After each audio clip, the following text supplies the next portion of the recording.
Hello दोस्तों, welcome to our study channel Tej digital study. और आज हम लेखपाल सेट प्रैक्टिस सेट के सेट नंबर 5 को सॉल्व करेंगे। तो स्टार्ट करने से पहले चैनल को सब्सक्राइब जरूर कर दें और बेल आइकन को प्रेस कर दें, जिससे नोटिफिकेशन आपको मिलती रहे। तो चलिए शुरू करते हैं। ऋणमुक्त में कौन सा समास है? तो ऋणमुक्त में कौन सा समास है? तो इसका सही उत्तर होगा ऑप्शन नंबर बी, अपादान तत्पुरुष समास। यह अपादान तत्पुरुष समास क्यों है?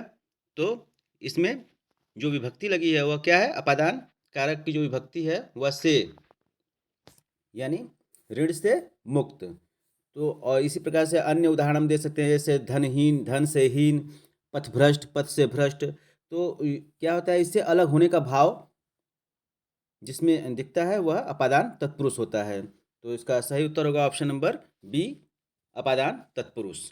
ऋण मुक्त में अपादान तत्पुरुष समास होगा। चलिए अगला प्रश्न देखते हैं। भला मानस में कौन सा समास है? तो भला मानस में कौन सा समास होगा? तो यह है कर्मधारय समास। और यह कर्मधारय समास क्यों है? क्योंकि इसका उत्तर पद प्रधान होता है। तो यहाँ पे जो है भला मानस में क्या हो जाएगा? भला यानी अच्छा, और मानस मीन्स मनुष्य। तो इसका सही उत्तर है ऑप्शन नंबर ए, कर्मधारय समास। चलिए अगला प्रश्न देखते हैं। दिए गए विकल्पों में से केहरी शब्द का समानार्थी शब्द कौन सा है? तो केहरी का जो अर्थ होता है वह होता है शेर। और इसका यानी केहरी का जो अ, शेर यानी सिंह से इसको ले सकते हैं। तो इसका सही उत्तर हो जाएगा केसरी, ऑप्शन नंबर बी। इसका सही उत्तर होगा केसरी। और इसका तात्पर्य है शेर है। इसी प्रकार से जब मतंग को देखेंगे तो मतंग मीन्स हाथी होता है, और कपि का अर्थ जो होता है वह बंदर है, और हरिण जो है वह हिरण से का समानार्थी शब्द है। तो इसके अंतर्गत ऑप्शन नंबर बी जो है केहरी का सही उत्तर होगा केसरी। चलिए अगला प्रश्न देखते हैं। कमल का पर्याय नहीं है। तो कमल का पर्याय, पंकज कमल का पर्याय है, राजीव है, पद्य है, जलद। जलद कमल का पर्याय नहीं है, क्योंकि कमल का जो है जलज होता है, न कि जलद। जलद किसका है? तो वह बादल का है। बाकी तीनों जो है कमल के पर्यायवाची शब्द हैं। पंकज, राजीव, पद्य ये सब कमल के पर्यायवाची हैं, जबकि जलद किसका है? वह बादल का है। चलिए अगला प्रश्न देखते हैं। आविर्भाव शब्द का विलोमार्थी क्या है? तो आविर्भाव शब्द का विलोमार्थी क्या होगा? तिरोभाव, यानी ऑप्शन नंबर सी इसका सही उत्तर है तिरोभाव। चलिए अगला प्रश्न। दिए गए विकल्पों में से कृपण का विरुद्धार्थी शब्द चुनिए। तो कृपण का विरुद्धार्थी शब्द क्या होगा? तो इसका होगा उदार, ऑप्शन नंबर बी इसका सही उत्तर है उदार। चलिए अगला प्रश्न। निम्नलिखित में से कौन सा एक शब्द तद्भव नहीं है? तो कौन सा एक शब्द इसमें तद्भव नहीं है? तो वह है तस्कर। तस्कर जो है वह तत्सम शब्द है। बाकी पत्ता, हाथ, अंधेरा ये सब तद्भव शब्द हैं। तो इसका सही उत्तर है ऑप्शन नंबर ए, तस्कर। यह तत्सम शब्द है। चलिए अगला प्रश्न। निम्नलिखित में से कौन सा शब्द तत्सम है? तो कौन सा शब्द तत्सम है? स्वसुर। स्वसुर जो है वह तत्सम शब्द है। बाकी बहु, जोग, ब्याह ये सब जो है तद्भव हैं। तो इसका सही उत्तर है ऑप्शन नंबर सी, स्वसुर। चलिए अगला प्रश्न। तथैव का सही संधि विच्छेद है। तो तथैव का सही संधि विच्छेद क्या है? तथा धन एव। और यह कौन सा संधि है? तो यह होगा आपका वृद्धि संधि, यानी इसका ऑप्शन नंबर ए सही उत्तर होगा, तथा धन एव। अब यह कैसे है? तो जब हम देखते हैं कि अ या आ के बाद ए या ए आए, तो दोनों मिलकर जब ए हो जाएंगे, ठीक उसी प्रकार से आ के बाद जो है ओ या औ आए, तो दोनों मिलकर अ हो जाएंगे। यानी ए और औ आ जाए तो यह जो है वृद्धि संधि कहलाता है। और इसके जैसे उदाहरण हम देख रहे हैं, जैसे तथा धन एव है, ये तथय हो जाएगा। धर्म, धर्मैक्य को देख लीजिए, धर्म धन ऐक्य, तो धर्मैक्य हो जाएगा। वन धन औषधि जो है वह वनौषधि हो जाएगी। तो यह कौन सी संधि हो जाएगी? वृद्धि संधि हो जाएगी। ऐ औ का जो भाव आएगा वहाँ पे वृद्धि संधि होगी। तो चलिए अगला प्रश्न देखते हैं। निम्नलिखित संधि विच्छेद की संधि क्या होगी? जलधन ओध, तो जलधन ओध का क्या होगा? जलौध। और जैसा ऊपर मैंने बताया था, यह कौन संधि हो जाएगी? तो वृद्धि संधि हो जाएगी। यह किस संधि का उदाहरण है? वृद्धि संधि का उदाहरण है। चलिए अगला प्रश्न। सही विकल्प का चयन करें जो वाक्यांशों के लिए एक शब्द है। तो इसका क्या हो जाएगा? आदि से अंत तक। आदि से अंत तक क्या होता है? आद्योपांत। इसका क्या होगा एक शब्द? आद्योपांत। और उसी प्रकार जो है अनादि क्या है? तो अनादि से जो आदि से अंत तक जो होता है वह आद्योपांत होता है, और जिसका प्रारंभ न हो उसके लिए अनादि शब्द का प्रयोग किया जाता है। ठीक है, चलिए अगला प्रश्न देखते हैं। देवताओं का उपवन। देवताओं का उपवन क्या है? तो देवताओं का उपवन के लिए क्या संबंधित होता है? नंदन कानन। देवताओं का उपवन किसे कहते हैं? नंदन कानन। इसके लिए एक शब्द क्या है? नंदन कानन। चलिए अगला प्रश्न। आंख का अंधा गांठ का पूरा लोकोक्ति का सही अर्थ है। तो आंख का अंधा गांठ का पूरा लोकोक्ति का सही अर्थ क्या होगा? यह होता है मूर्ख धनी। क्या होता है? मूर्ख धनी। चलिए अगला प्रश्न है। अंगूठी का नगीना। अंगूठी का नगीना का क्या का अर्थ क्या होगा? तो इसका सही उत्तर होगा ऑप्शन नंबर बी, सुंदर और सजीला। क्या होगा? सुंदर और सजीला। चलिए अगला प्रश्न। मैं आपकी श्रद्धा करता हूँ, शुद्ध वाक्य चुनिए। तो इसका शुद्ध वाक्य चुनना है। मैं आपका श्रद्धा करता हूँ, नहीं, यह अशुद्ध है। मैं आप पर श्रद्धा करता हूँ, यह भी अशुद्ध है। मैं आप पर श्रद्धा रखता हूँ, बिल्कुल यह सही है। तो इसका सही उत्तर होगा ऑप्शन नंबर सी, मैं आप पर श्रद्धा रखता हूँ। चलिए अगला प्रश्न। इनमें कौन सा वाक्य शुद्ध है? तो इनमें कौन सा वाक्य शुद्ध है? सीता ने यह कहा, सीता ने यह कही, यह गलत है। सीता यह कही, यह भी गलत है। सीता यह कहा, यह भी गलत है। इसका सही उत्तर होगा ऑप्शन नंबर ए, सीता ने यह कहा। चलिए अगला प्रश्न देखते हैं। निम्नलिखित शब्दों में से एक स्त्रीलिंग शब्द है। तो स्त्रीलिंग शब्द कौन सा है इसमें? तो डोर। डोर जो है वह एक स्त्रीलिंग शब्द है, अन्य सभी जो है वह पुल्लिंग है। चलिए अगला प्रश्न। क्रिया का आधार सूचित करने वाला कारक है। तो क्रिया का आधार सूचित करने वाला कारक कौन सा है? तो इसका सही उत्तर है अधिकरण कारक। कौन सा है? अधिकरण कारक। अपादान कारक में क्या होता है? अलगाव का भाव बोध होता है, तो वहाँ पे अपादान कारक आ जाता है। संबंध का जहाँ यानी जहाँ पर लगाव का बोध हो वहाँ पे जो है संबंध कारक आ जाता है। और संप्रदान कारक, तो अपादान में भी अलग का बोध होता है, और संप्रदान में जो है पूर्ण रूप से जहाँ पे अलग का बोध हो वहाँ पे संप्रदान कारक आता है। और क्रिया के लिए किसका आता है? क्रिया का जो आधार सूचित करने वाला कौन सा कारक होता है? तो वह होता है अधिकरण कारक। चलिए अगला प्रश्न देखते हैं। जिस शब्द में त्रुटि नहीं है उसका चयन करें। छत्रो छाया, नहीं, यह नहीं होगा। छत्री छाया, यह भी नहीं है। छतर छाया, यह भी नहीं है। शुद्ध होगा छत्र छाया। छत्र छाया यानी ऑप्शन नंबर डी इसका सही उत्तर है। चलिए अगला प्रश्न। अहिल्या, कौशल्या, अहिल्या नहीं होता, अहल्या होता है, तो यह अशुद्ध है। कौशल्या, कौशल्या में कौशल्या होता है, यह भी अशुद्ध है। युधिष्ठिर, युधिष्ठिर जो है यह सही शब्द है। और अनुसुईया नहीं होता, अनसुया होता है, अनसुया। तो इसका सही उत्तर होगा option number C. Option number C इसका सही उत्तर होगा। चलिए अगला प्रश्न देखते हैं। पत्र शब्द का अर्थ नहीं होता है। तो पत्र मीन्स पत्ता होता है, पंख होता है, चिट्ठी होती है, लेख नहीं होता है। पत्र का शब्द का जो है अर्थ लेख नहीं होता है। इसका सही उत्तर है ऑप्शन नंबर डी। चलिए अगला प्रश्न देखें। निर्देश दिए गए निम्नलिखित गद्यांश के आधार पर प्रश्नों के उत्तर दीजिए। तो एक बार हम इस गद्यांश को पढ़ लेते हैं। साहित्योन्नति साहित्योन्नति के साधनों में पुस्तकालयों का स्थान अत्यंत महत्वपूर्ण है। इनके द्वारा साहित्य के जीवन की रक्षा, पुष्टि और अभिवृद्धि होती है। पुस्तकालय सभ्यता के इतिहास का जीता जागता गवाह है। इसी के बल पर वर्तमान भारत को अपने अतीत गौरव पर गर्व है। पुस्तकालय भारत के लिए कोई नई वस्तु नहीं है। लिपि के आविष्कार से आज तक लोग निरंतर पुस्तकों का संग्रह करते रहे हैं।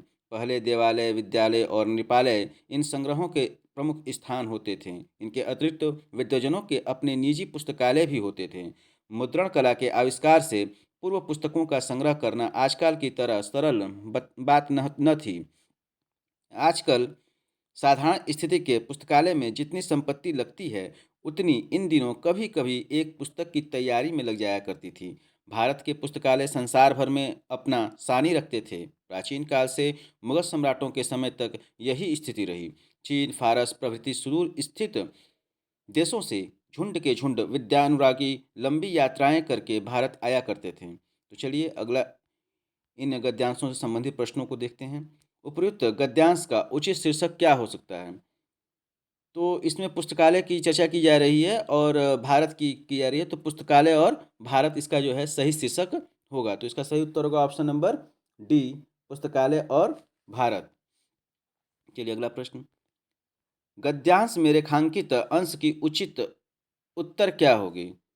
तो इसका जो सही है वो क्या हो जाएगा? पुस्तकालय भारत की प्रसिद्धि के कारण रहे हैं। इन पुस्तकालयों के कारण चीन, फारस प्रभृति सुदूर स्थित देशों में झुंड के झुंड विद्यानुरागी लंबी यात्राएं करके भारत आया करते थे। यह भारत के अतीत के गौरव का कारण है। तो इसका सही उत्तर है ऑप्शन नंबर बी, इसका सही उत्तर होगा। चलिए अगला प्रश्न देखते हैं। साहित्य की उन्नति का सबसे अधिक महत्वपूर्ण साधन क्या है? तो साहित्य की उन्नति का सबसे महत्वपूर्ण साधन क्या है? तो जैसा कि ऊपर के गद्यांश में पुस्तकालय का ही विशेष रूप से उल्लेख किया गया है, तो इसका सही उत्तर होगा ऑप्शन नंबर सी, पुस्तकालय। चलिए अगला प्रश्न देखते हैं।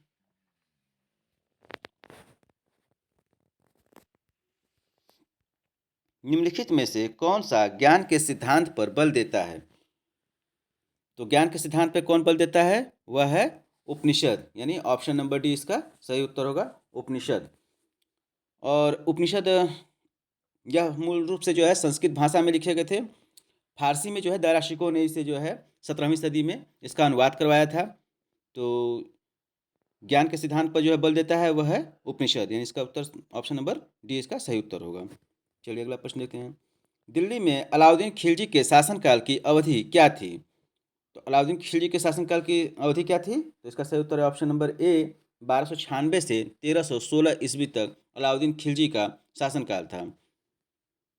चलिए अगला प्रश्न, सिपाही विद्रोह किस वर्ष हुआ था? तो सिपाही विद्रोह किस वर्ष हुआ था? तो 1857 में सिपाही विद्रोह हुआ था और इसे बीडी सावरकर ने भारत प्रथम स्वतंत्रता संग्राम का संज्ञा दिया था। चलिए अगला प्रश्न देखते हैं। हंटर आयोग ने किसके विकास पर अधिक बल दिया? तो हंटर आयोग ने किसके विकास पर अधिक बल दिया था? तो वह था प्राथमिक शिक्षा, यानी इसका ऑप्शन नंबर ए इसका सही उत्तर होगा।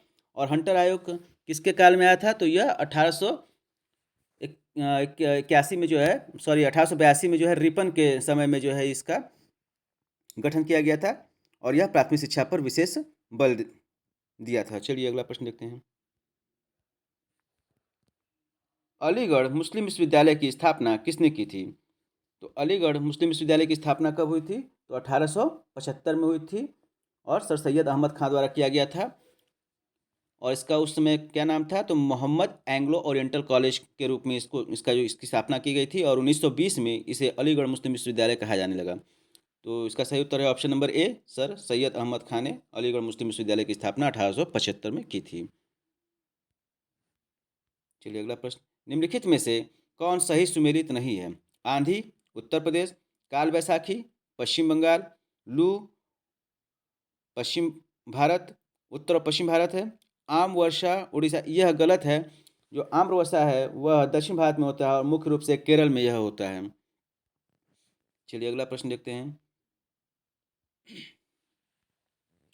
दक्षिण भारत का मैनचेस्टर, इन दक्षिण भारत का मैनचेस्टर किसे कहा जाता है? तो वह कोयम्बटूर को कहा जाता है। इसका सही उत्तर होगा ऑप्शन नंबर ए, कोयम्बटूर।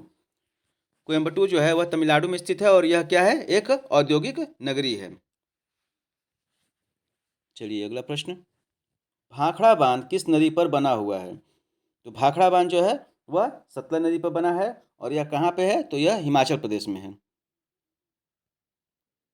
चलिए अगला प्रश्न, किस देश में यूरेनियम का सर्वाधिक भंडार है? तो यूरेनियम का सर्वाधिक भंडार कहाँ है, वह है ऑस्ट्रेलिया में। और यूरेनियम का सर्वाधिक उत्पादन कौन सा देश करता है, तो वह है कजाकिस्तान। फिर दूसरे नंबर पे कौन सा आता है, तो वह कनाडा आता है और तीसरे नंबर पे ऑस्ट्रेलिया आता है। जबकि भंडारण में सबसे अधिक कहाँ पे है, तो वह ऑस्ट्रेलिया में है। इसका सही उत्तर है ऑप्शन नंबर डी। चलिए अगला प्रश्न, लोकसभा के पहले स्पीकर कौन थे? तो लोकसभा के पहले स्पीकर कौन थे, वह थे जीवी मावलंकर अयंगर, यानी इसका सही उत्तर है ऑप्शन नंबर ए, जीवी मावलंकर। और इनका कार्यकाल 1952 से 1956 तक था।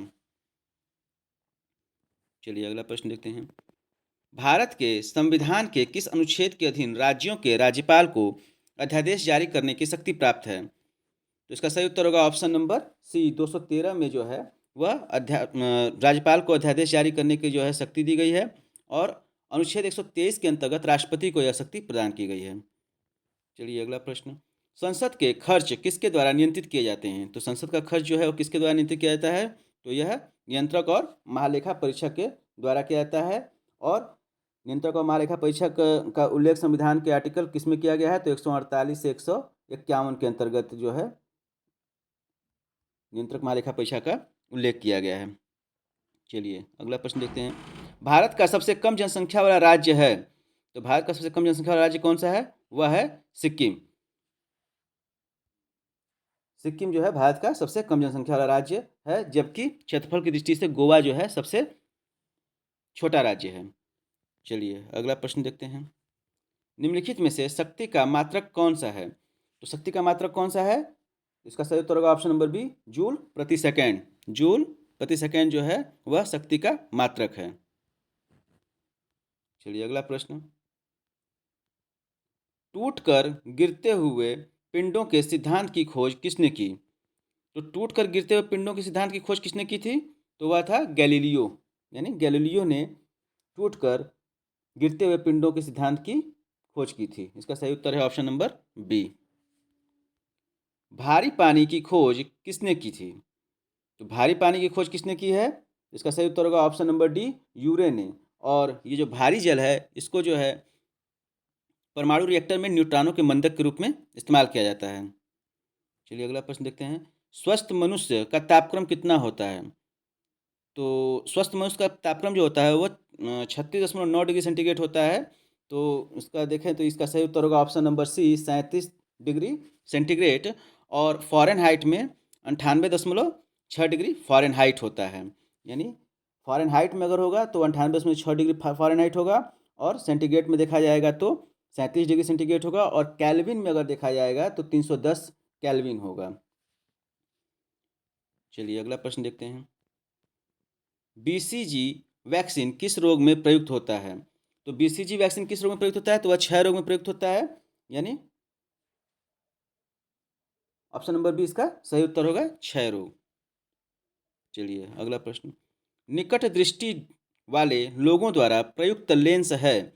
तो निकट दृष्टि दोष वाले लोगों को द्वारा जो कौन सा लेंस प्रयोग किया जाता है, तो वह होता है अवतल लेंस। तो और देखिए दूर दृष्टि दोष में उत्तल होता है, यानी दू उसमें ऊ आ रहा है, तो उससे हम इसको जो है दिमाग में रख सकते हैं कि यहाँ दूर दृष्टि दोष में उत्तल लेंस का प्रयोग करेंगे और निकट दृष्टि दोष में अवतल लेंस का।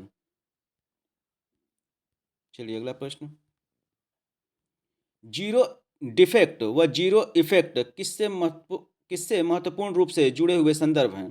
तो जीरो डिफेक्ट व जीरो इफेक्ट यह मेक इन इंडिया मिशन से जुड़े हैं, मेक इन इंडिया से संबंधित हैं। तो इसका सही उत्तर है option number B, make in India. चलिए अगला प्रश्न, सितंबर 2021 में किसने स्वच्छ सर्वेक्षण का 7वां संस्करण लॉन्च किया? तो स्वच्छ सर्वेक्षण का किसने लॉन्च किया था, तो यह थे हरदीप सिंह पुरी, यानी ऑप्शन नंबर बी इसका सही उत्तर है। और यह क्या थे उसमें, तो केंद्रीय आवास और शहरी मामले के मंत्री जो हैं इन्होंने ही स्वच्छ सर्वेक्षण का 7वां संस्करण लॉन्च किया था। चलिए अगला प्रश्न देखते हैं। निम्नलिखित में से कौन सा कथन सत्य है? सितंबर 2021 में भारत को अंतर्राष्ट्रीय परमाणु ऊर्जा agency international atomic energy agency के लिए बाहरी लेखा परीक्षक के रूप में चुना गया। सही है। भारत के नियंत्रक और महालेखा परीक्षक जीसी मुर्मू को आईएईए और विदेश मंत्रालय के बाहरी लेखा परीक्षा के रूप में चुना गया। तो ये दोनों कथन सही हैं। इसका सही उत्तर हो जाएगा ऑप्शन नंबर सी। 1 और 2 दोनों सही हैं। चलिए अगला प्रश्न देखते हैं। कथन है, केंद्रीय मंत्रिमंडल ने सितंबर 2021 में सरकारी और सरकारी सहायता प्राप्त स्कूलों में गर्म पका हुआ भोजन उपलब्ध कराने के लिए प्रधानमंत्री पोषण योजना को मंजूरी दी। कथन बी, यह योजना मिड डे मील योजना के मौजूदा राष्ट्रीय कार्यक्रम का स्थान लेगी। तो ये दोनों स्टेटमेंट सही हैं, यानी इसका सही उत्तर होगा ऑप्शन नंबर सी। ए और बी दोनों सही हैं। चलिए अगला प्रश्न। उत्तर प्रदेश में जुलाई 2021 में निम्नलिखित में से किस स्थान पर देश का पहला ग्रीन हाइड्रोजन प्लांट स्थापित किया गया? तो देश का पहला ग्रीन हाइड्रोजन प्लांट कहाँ पे स्थापित किया गया है उत्तर प्रदेश में? तो वह है मथुरा में, यानी ऑप्शन नंबर बी इसका सही उत्तर होगा, मथुरा में। चलिए अगला प्रश्न। उत्तर प्रदेश बजट 2021-22 का आकार था। तो 21-22 का जो आकार था वह कितना था? तो 5,50,270.78 करोड़। बट अब लेटेस्ट बजट आने वाला है, तो इसे आप लोग देख लीजिएगा 2022-23 का क्या लेटेस्ट बजट में जो है उत्तर प्रदेश के लिए क्या आया है, तो इसको आप लेटेस्ट बजट से देख लीजिएगा। चलिए अगला प्रश्न देखते हैं। पूसा रसराज किसकी उन्नत किस्म है? तो पूसा रसराज किसकी उन्नत किस्म है? तो इसका सही उत्तर हो जाएगा ऑप्शन नंबर सी, खरबूजा। खरबूजा का जो है यह उन्नत किस्म है पूसा रसराज। ठीक है। और इसी तरह से दुर्गापुर, केसर, आर्को, मानिक आदि ये सब जो है, पीताम्बर, ये सब भी जो है खरबूजा के उन्नत किस्म हैं। चलिए अगला प्रश्न। प्रतिवर्ष भारत में कितना कृषि का कूड़ा और खरपतवार निकलता है? तो कितना निकलता है? इसका सही उत्तर हो जाएगा option number C, 350 million ton, यानी 350 मिलियन टन जो है वह कृषि का कूड़ा और खरपतवार निकलता है। चलिए अगला देखते हैं। स्वदेशी हल है। स्वदेशी हल क्या है? तो इसका सही उत्तर हो जाएगा ऑप्शन नंबर डी, जुताई का एक प्राथमिक उपकरण, यानी कृषि ये स्वदेशी हल जो है वह जुताई का एक प्राथमिक उपकरण है।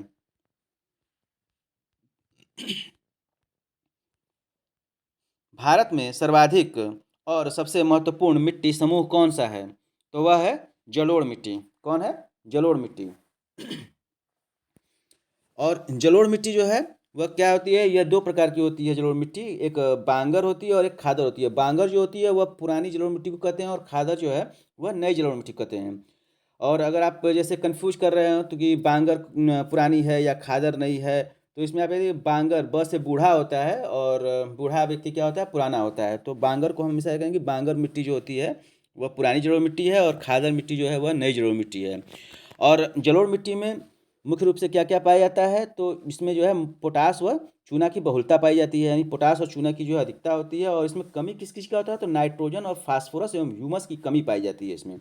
यानी पोटास और चूने की बहुलता होती है जलोढ़ मिट्टी में, और नाइट्रोजन, फास्फोरस और ह्यूमस की इसमें कमी होती है। बांगर और खादर इसके 2 रूप हैं, जिसमें से जो है बांगर नई जलोढ़ मिट्टी को कहा जाता है और खादर बांगर पुरानी जलोढ़ मिट्टी कहा जाता है और खादर जो है नई जलोढ़ मिट्टी को कहा जाता है।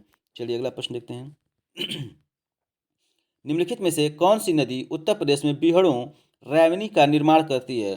तो कौन सी नदी है? तो यह है यमुना नदी। यमुना नदी जो है बीहड़ों का निर्माण करती है, यानी इसे रैवनी भी कहते हैं। चलिए अगला प्रश्न। उत्तर प्रदेश में किस वर्ष में MGNREGA यानी MG नरेगा प्रारंभ किया गया? तो महात्मा गांधी नरेगा जो है प्रारंभ किया गया था, तो यह था 2006 में इसका जो है प्रारंभ किया गया था। इसका सही उत्तर होगा ऑप्शन नंबर डी, 2 फरवरी 2006 को जो है आंध्र प्रदेश के अनंतपुर जिले से इसको जो है प्रारंभ किया गया था। अनंतपुर के कौन सा गांव था? तो वहाँ बंदापल्ली एक गांव है जहाँ से इसकी शुभारंभ की गई थी। तो यह 2 फरवरी 2006 को इसका शुभारंभ हुआ था आंध्र प्रदेश के अनंतपुर जिले में। चलिए अगला प्रश्न देखते हैं। उत्तर प्रदेश में किस प्रकार की मिलें सबसे अधिक संख्या में हैं? तो उत्तर प्रदेश में किस प्रकार की मिलें सबसे अधिक संख्या में पाई जाती हैं? तो वह है चीनी। चीनी मिलें जो हैं सर्वाधिक संख्या मात्रा में हैं उत्तर प्रदेश में। और सबसे पहले जो है अंग्रेजों ने सर्वप्रथम जो है कब यहाँ पे जो है 1903 में जो प्रतापगढ़ है, देवरिया जिला का जो प्रतापगढ़ है, वहाँ पे जो है पहली मिल स्थापित की थी 1903 में। चलिए अगला प्रश्न, चमड़े की वस्तुओं के लिए प्रसिद्ध जिले हैं। तो ये तो सभी लोग जानते हैं कि आगरा और कानपुर में जो है चमड़ा उद्योग विख्यात है। तो इसके जो प्रमुख जिले कौन कौन से हो जाएंगे? आगरा और कानपुर, यानी ऑप्शन नंबर ए इसका सही उत्तर होगा।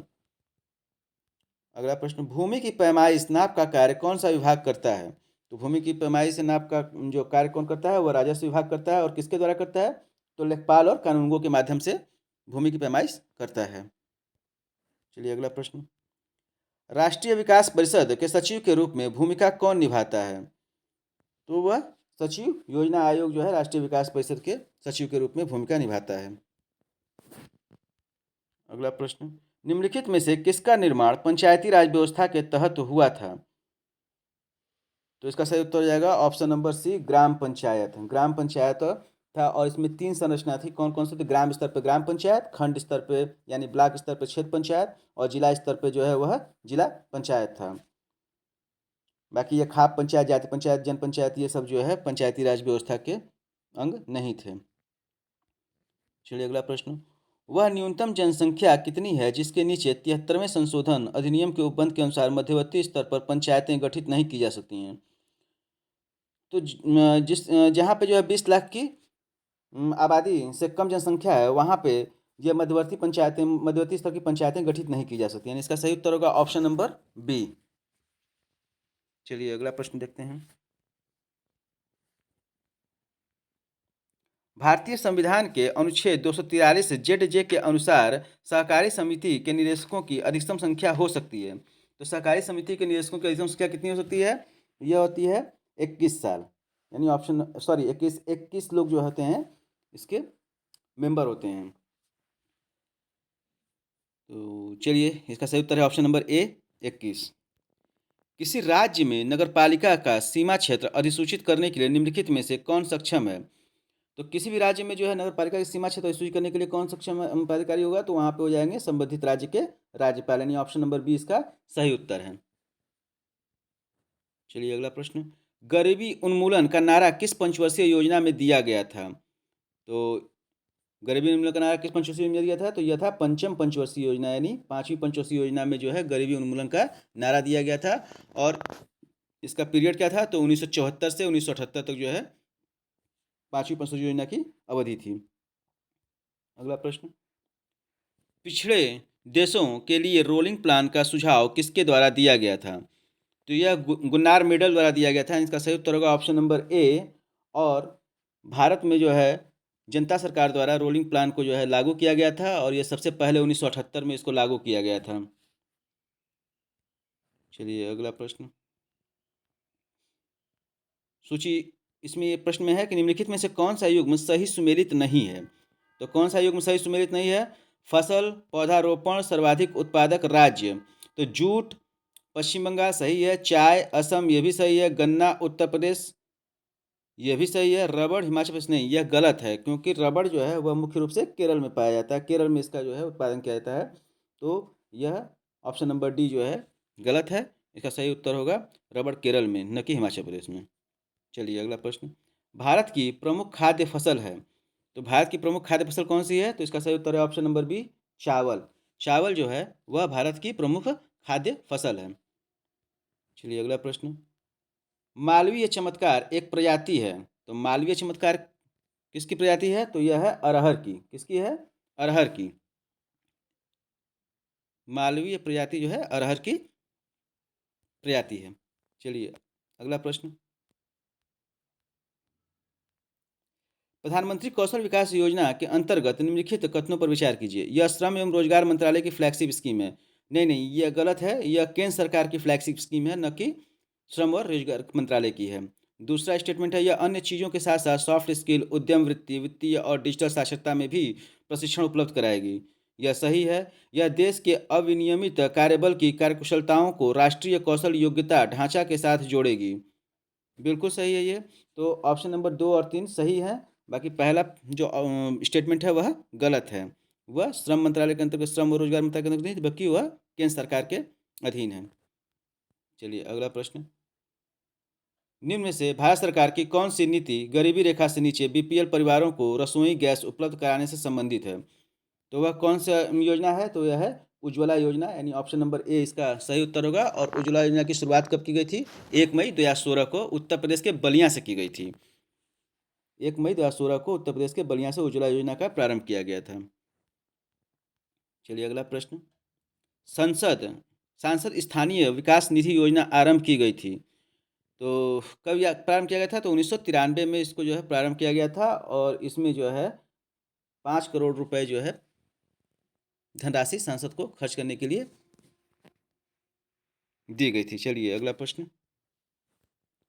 निम्नलिखित में से कौन भारत निर्माण के अंतर्गत सम्मिलित नहीं है?